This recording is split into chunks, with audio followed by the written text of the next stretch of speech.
Welcome all to another SRS podcast. Today I'm the host, Jeff Mullen. Today we have quite a few of our member guests joining us. We have a little bit different vantage point than the usual research presentations. We're joined by the History Society today, talk about their work, building on the legacy of our predecessors at SRS. And so we're talking about some of those shoulders that we stand on today. So before we get going, maybe we can go around and have all the guests introduce themselves, and then we can talk about their presentation. So I'll start. I'm Jay Shapiro out of Austin, Texas, and I'm actually the current historian for the SRS and have been in this position for over 4 years now. And then I'll throw it to our next historian to come, Andy. I'm Andy King. I'm recently retired orthopedic surgeon from New Orleans. From my accent, you can see that I'm originally from New Zealand, but I've been in the US for 45 years now. George, why don't you go next? Yeah, I'm George Thompson, and I am the immediate past historian for the SRS. I'm also a past president as well. I've been on the committee for probably decades. It's just been a long, long time, and I look forward to staying with it for well into the future. I look at this as a very important aspect of who we are in the SRS.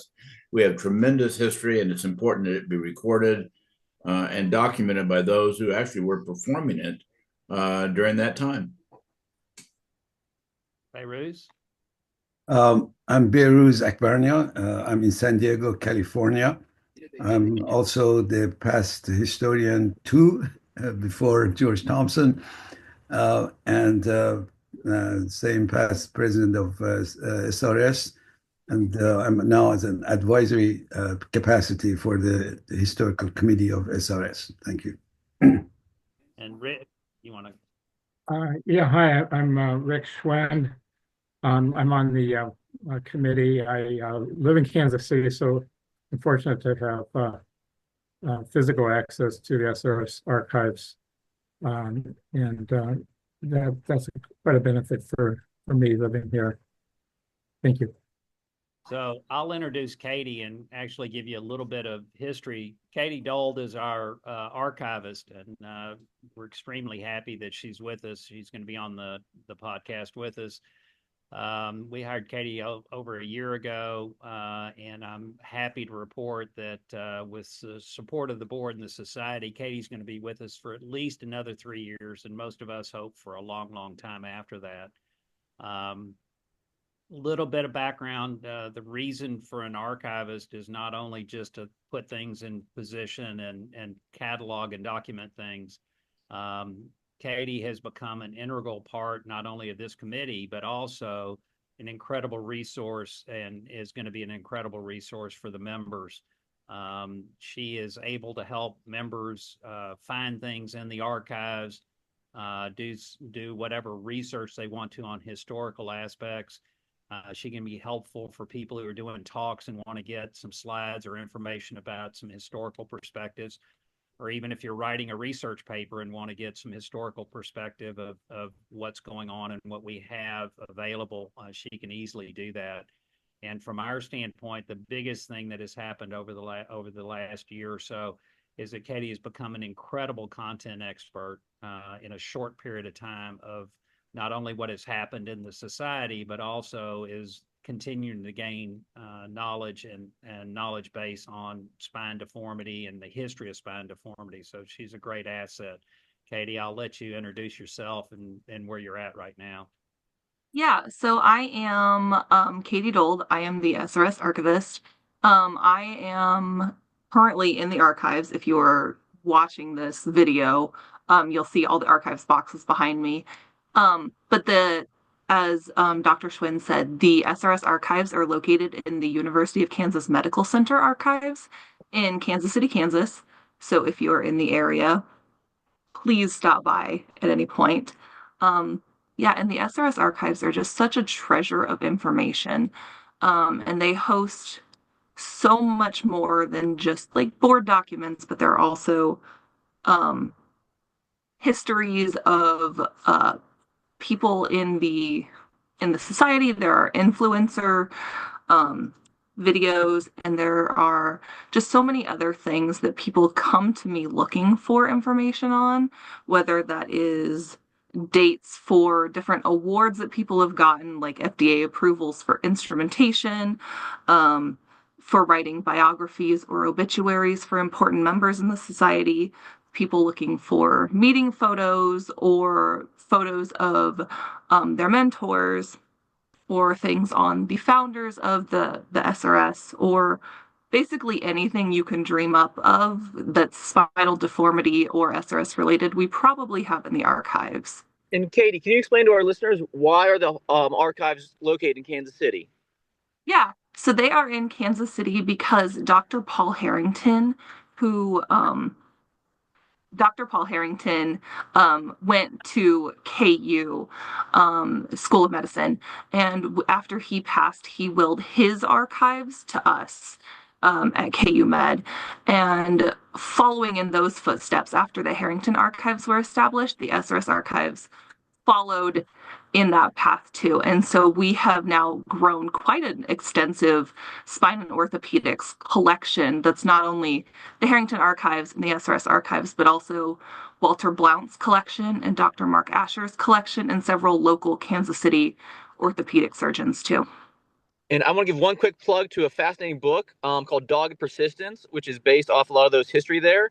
And with that, I'd encourage all the readers who hopefully are nerdy like me, get that book and read it. It's quite enjoyable. And with that, Dr. Shapiro, do you want to take over your presentation? Sure. We'll start off with a little bit. Beiruz, if you'll talk a little bit about actually an ongoing research project that we have happening right now.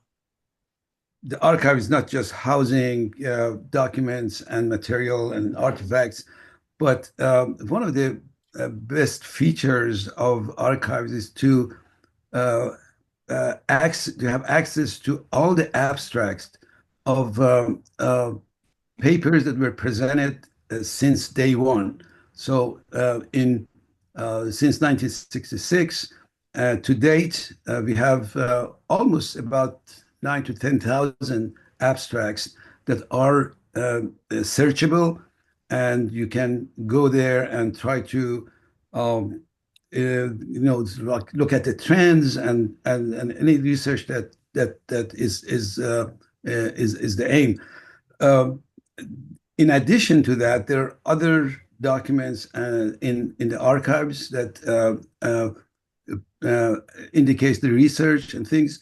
So one of the things that we are just now engaged is to trying to figure out the techniques and things that has been in the past that was introduced for the care of spine deformity. Some of them were successful and some of them were not. And so we're looking at those using the archive material to see how they develop, what was the unmet need at the time, and why they were successful and some were not. So I think the examples of it, like electrical stimulation for treatment of scoliosis, as something that was popular, but then was not, was really not successful. And then the other good example of success is introduction of pedicle screw. That those two things are now being investigated. There's a lot of other things that isn't just as an example. So it really encourage everyone if they have ideas, things that they want to know the history and they want information to contact us and Katie and SRS to get information that they need. So thanks, Beiruz. Andy, why don't you tell us a little bit about one of the things that's kind of going on now with Jacqueline Perry? Yes. Well, we in the committee are tasked to write biographies, particularly of Lifetime Achievement Award winners and some of the founding fellows of the Scoliosis Research Society. One that I was tasked with writing was on Jacqueline Perry. And I thought I knew a little bit about Jacqueline Perry because when I finished my orthopedic training in New Zealand, I applied for a fellowship with her at the Ranchos Los Amigos Hospital, but was unsuccessful, unfortunately. But when I received all the material from the archives from Katie, I got a whole new picture of her and a much more profound respect, even amazement at her accomplishments. A lot is made of the fact that she was the only female founding person, and indeed, at the time, there were only 10 female orthopedic surgeons in the whole of the United States, and she was one of them.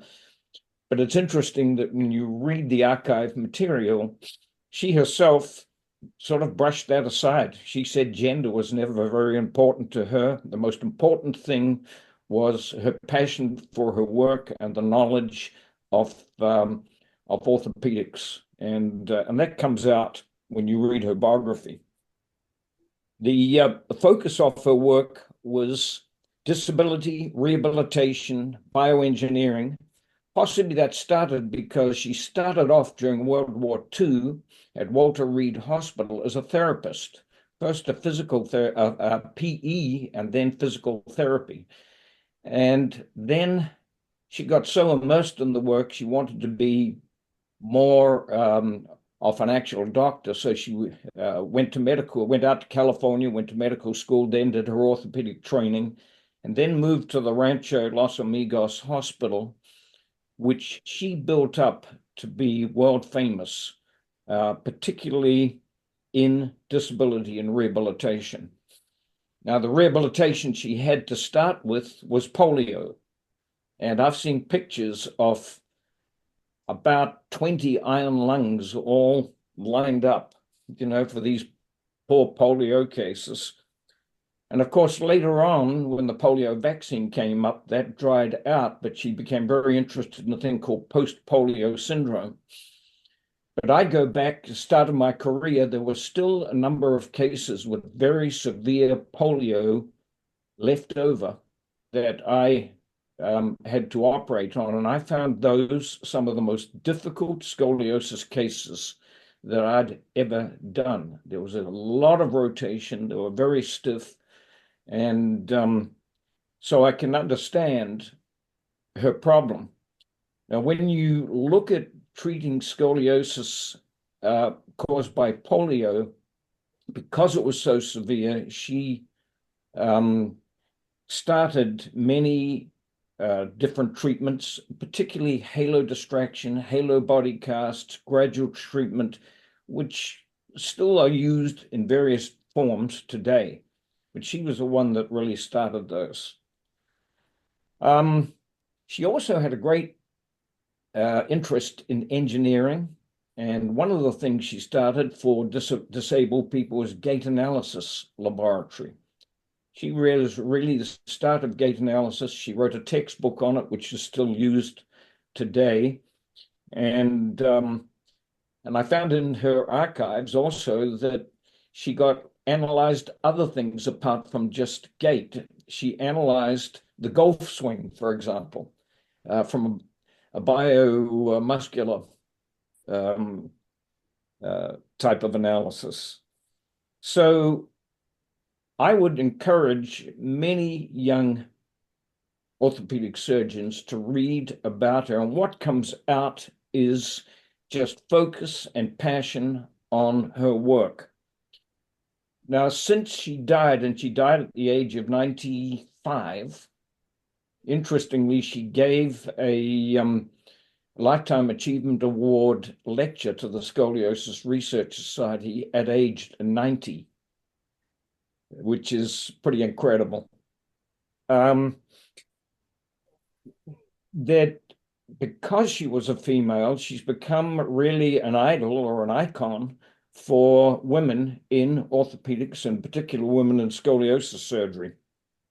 She was one of the founding 5 members of the Ruth Jackson Society, which still you'll find most women orthopedic surgeons belong to.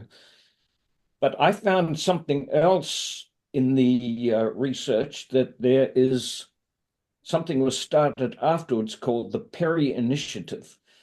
This was started by a Dr. Latanza, who was a very young female orthopedic surgeon under Dr. Perry, who Dr. Perry took aside and really encouraged. And many years after Dr. Perry had died, Dr. Latanza joined with a Dr. Buckley to form the Perry Initiative. And they now have 30 centers throughout the United States. And basically what they do is take high school seniors or young people in medical school, women, and give them a taste of what orthopedics is like. They go into labs, they have bones, they cut it, they place rods, they put screws and plates and do everything. And it's really quite amazing that this really makes a lot of young people very interested in orthopedics. So just to sum up, I would say that I'm very thankful for the Historical Committee for the ability to be able to look up a biography on a person like Jacqueline Perry.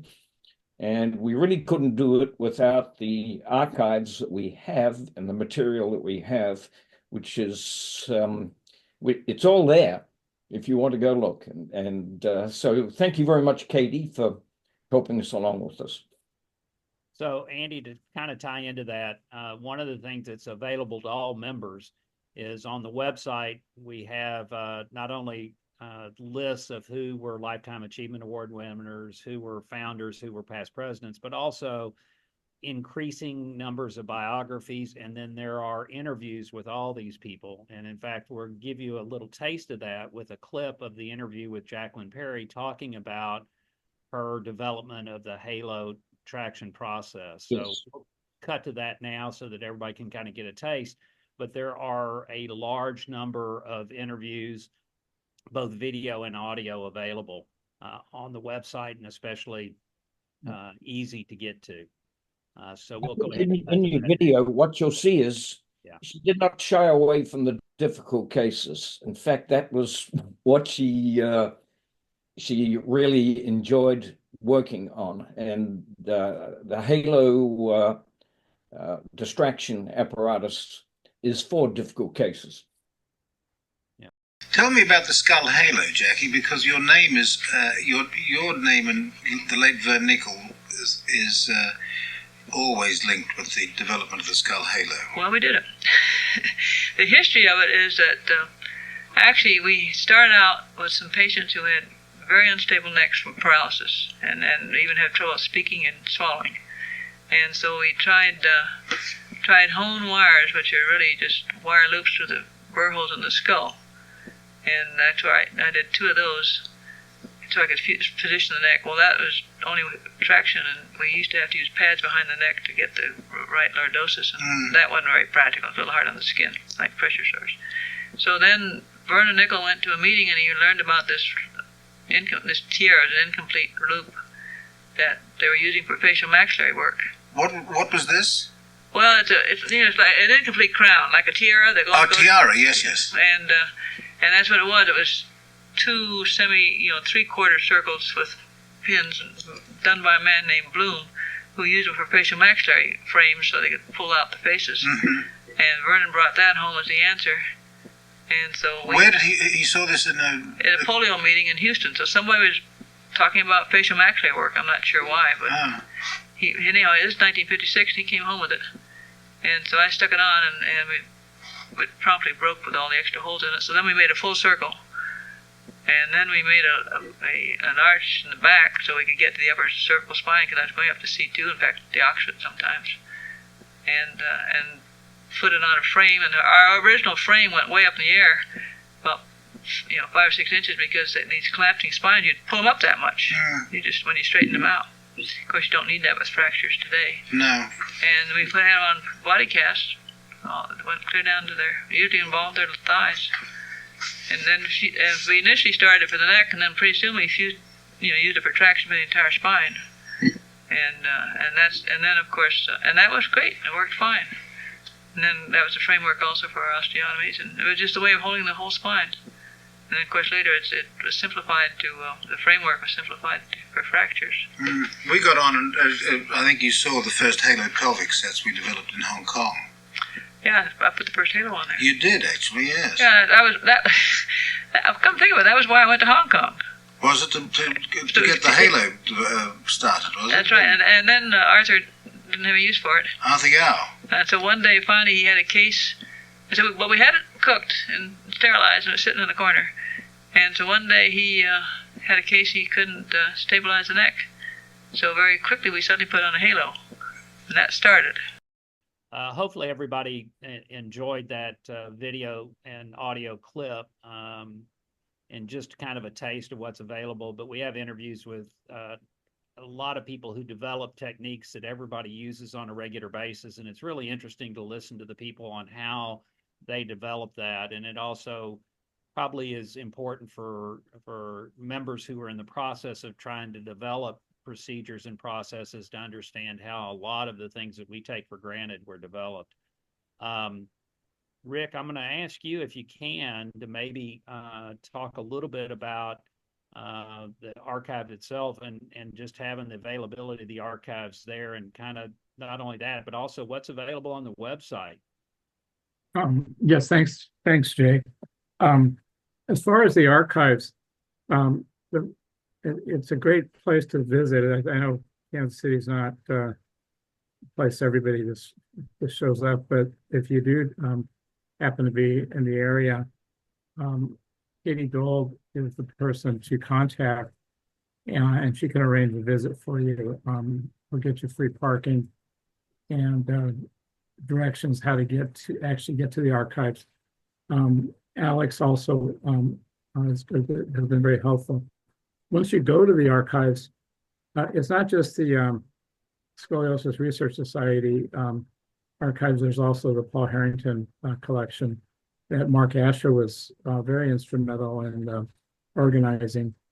And then, of course, besides that is the whole historical collection for the University Medical Center is there as well.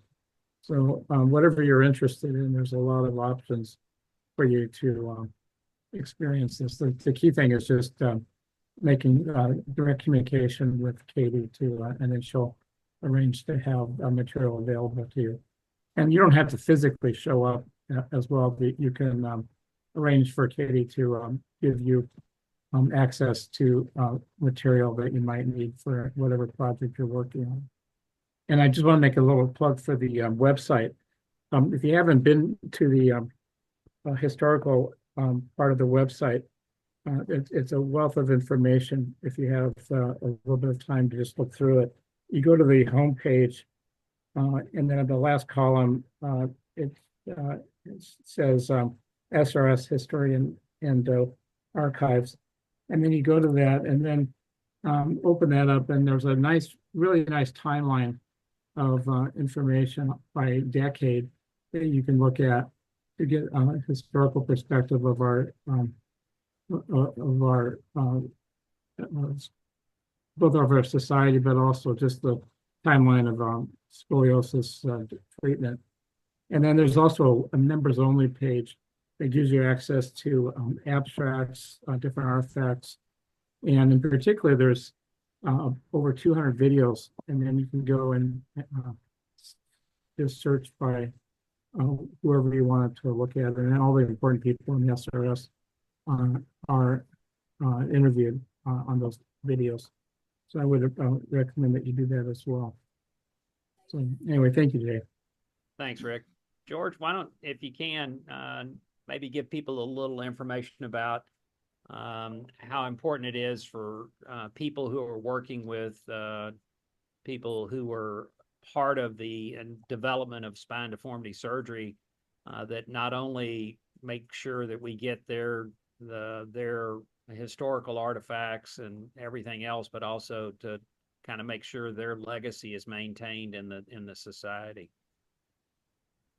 All right, Jay.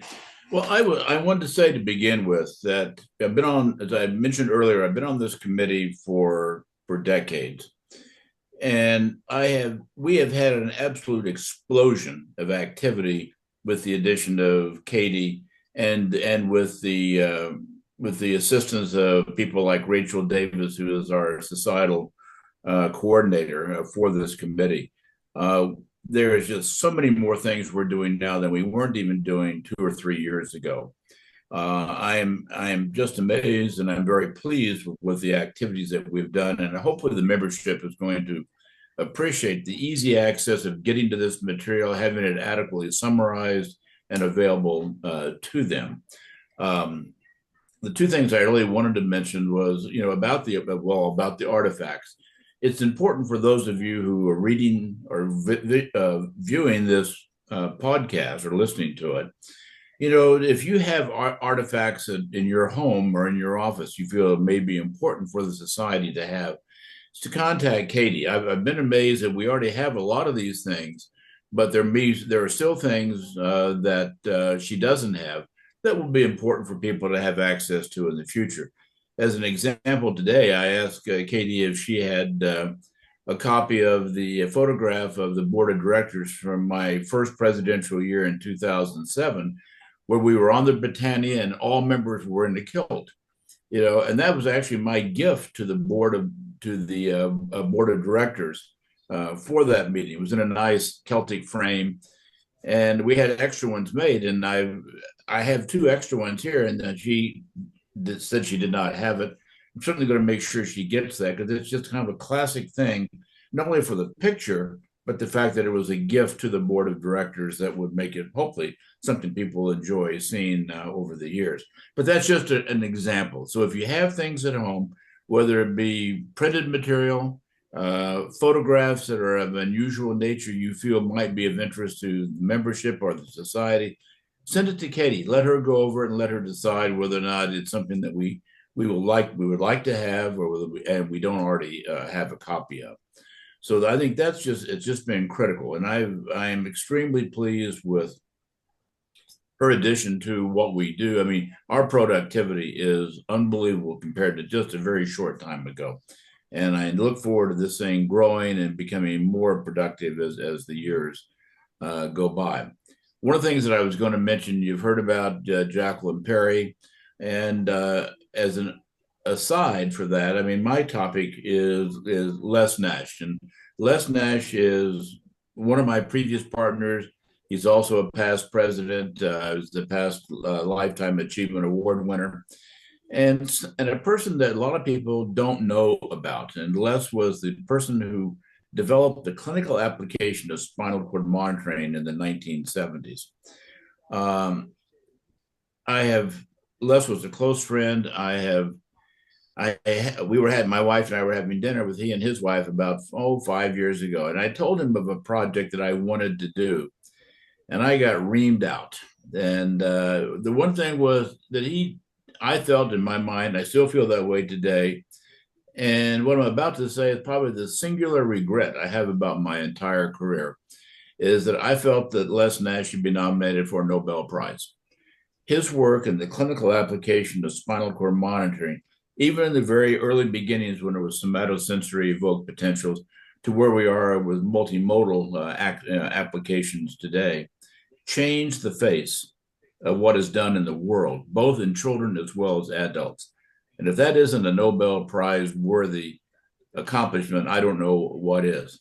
Well, anyway, when I told Les about it, oh my gosh, he would have thought he was yelling at me. That's the stupidest thing I've ever heard of. You can't do that. And I said, well, I might. And the next thing I know, he died the next year. And I regret to this day I didn't do it. I think I could still do it posthumously, but it wouldn't have the same effect to give him the honor that he deserved while he was alive. So anyway, but that's my project, to kind of bring his life forward so that all of you will know who he is and what he did, and have a better appreciation for his accomplishments. Because I know that everybody who's a member of the SRS is using his applications, or the current aspect of his applications today. So anyway, that's my confession of an error I made in my own life, and one I'm still regretting to this day, but one I'm going to change by doing his biography. I also did his obituary, which is published in Spine Deformity, for anybody who may want to see that. And certainly the biography will be just an expansion of what I had in his obituary. So anyway, Jay, those are kind of the 3 points, I guess, I wanted to make today to the listeners or viewers, whichever it may be. But, about look at your own artifacts, because you may be able to contribute to what we're doing, have an appreciation for where we've been and where we're going, and then just an aspect of my own individual project, which is a very personal project to me. I think the more we know about these people, the more we're going to have an appreciation for what our society does for us and for others. So that's it, Jay. That's all I need to say. Thanks, George. I appreciate that. Just a quick addendum, not only papers and photographs, but any old instrumentation or things that you think may be of interest, let us know. We're more than interested in not only letters and communications, but also other artifacts and things. One of the things that kind of in closing here, I want to credit Katie for, and something that is going to be a benefit to the rest of the membership moving forward, is that we're in the process of trying to make as much of the archives available online as part of the website as possible. And the website that Rick talked about is now constantly changing, constantly improving. And so I encourage people to go there. Do not be discouraged because there was not a biography or something you were looking for. Those are coming in the future. And Katie is a large part of our ability to digitalize and get onto the website a lot of what's available at the archives in Kansas City. And I think I'll kind of leave it at that. We tend to be historians, so we tend to be a little long-winded, so I apologize for that. Okay, well, we're going to wrap up there. Thanks to everybody for joining this podcast today, especially to our guests from the history section and all the listeners. I look forward to seeing everybody in a few weeks at the IMAS meeting in Scotland. Thanks again. Have a great day. Thanks, Sammy. Thank you. All right. Bye, everyone. Bye.